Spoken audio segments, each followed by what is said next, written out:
আল্লাহ যখন এই পৃথিবী সৃষ্টি করলেন, পৃথিবীর মধ্যে ভাইব্রেশন হচ্ছিল, কাঁপাকাঁপি, কাঁপছিল পৃথিবী।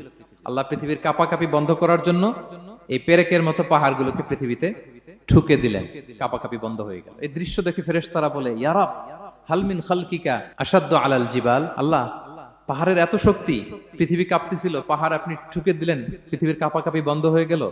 আপনার সৃষ্টির মধ্যে পাহাড়ের চেয়ে শক্তিশালী কিছু আছে? আল্লাহ বললেন আছে। সেটা কি? আল হাদিদ। আল্লাহ বললেন সেটা লোহা, কারণ লোহা দিয়ে পাহাড় কাটা যায়, ঠিক কিনা? লোহার কথা শুনে ফেরেশতারা অবাক, লোহা পাহাড়ের চেয়ে শক্তিশালী?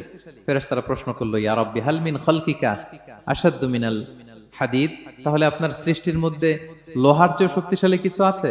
আল্লাহ বললেন আছে। কি সেটা? আন্নার, আগুন। কারণ আগুন লোহাকে কি করে? গলিয়ে ফেলে। ফেরেশতারা শুধু অবাকই হচ্ছে। ফেরেশতারা বলে, আগুনের চেয়ে শক্তিশালী কিছু আছে? আল্লাহ বলে আছে, আলমা, পানি। কারণ আগুনে দাউ দাউ করে জ্বলে ওঠা আগুনের মধ্যে পানি দিলে আগুন অস্তিত্ব হারায়। ফেরেশতারা শুধু অবাকই হচ্ছে। তারা বলে, তাহলে পানির চেয়ে শক্তিশালী কিছু আছে? আল্লাহ বলেন আছে। আর রিহ, বাতাস।